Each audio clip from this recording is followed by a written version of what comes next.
अस्सलाम वालेकुम dear students. आज हम कुछ कंपाउंड के लिव स्ट्रक्चर जो है वो डिस्कस करते हैं। तो live structure carbon monoxide, sulphur dioxide और कार्बन टेट्राक्लोराइड, या इसको हम टेट्राक्लोरोमीथेन भी कहते हैं।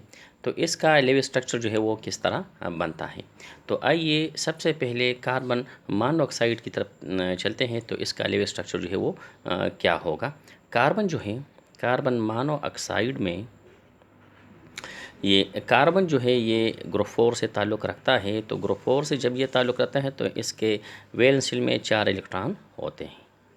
अब इसके साथ एक ऑक्सीजन है, तो ऑक्सीजन जो है उसके साथ 2 इलेक्ट्रॉन शेयर करते हैं।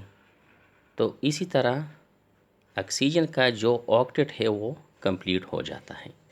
अब यहाँ पर ऑक्सीजन का ये ऑक्टेट कंप्लीट हो जाता है और कार्बन जो है इसका ऑक्टेट कंप्लीट नहीं होता।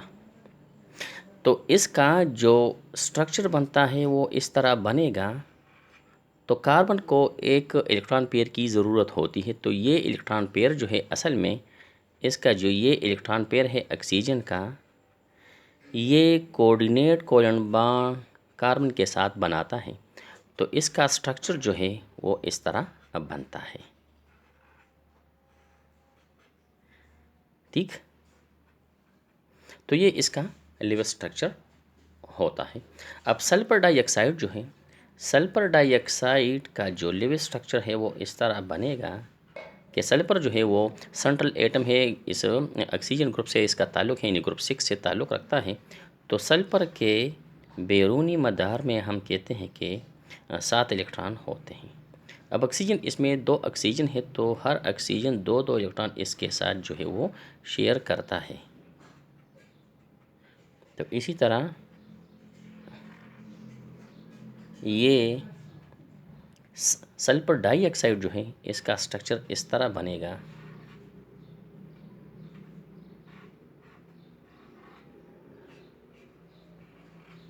इस तरह बनता है।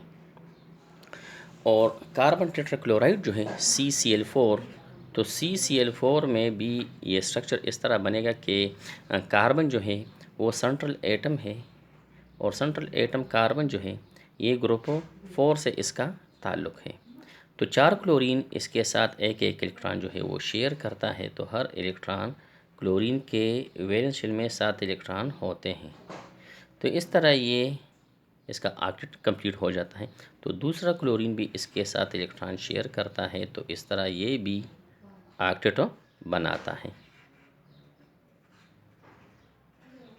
और यहाँ पर भी क्लोरीन जो है वो इसके साथ इलेक्ट्रॉन शेयर करता है। तो कार्बन टेट्राक्लोराइड जो है वो इस तरह इसका स्ट्रक्चर बनता है।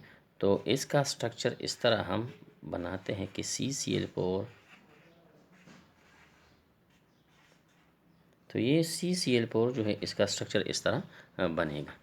तो उम्मीद है आपको ये लेक्चर समझ में आया होगा। नेक्स्ट लेक्चर की तरह हमें इजाज़त दीजिए। अल्लाह हाफिज़।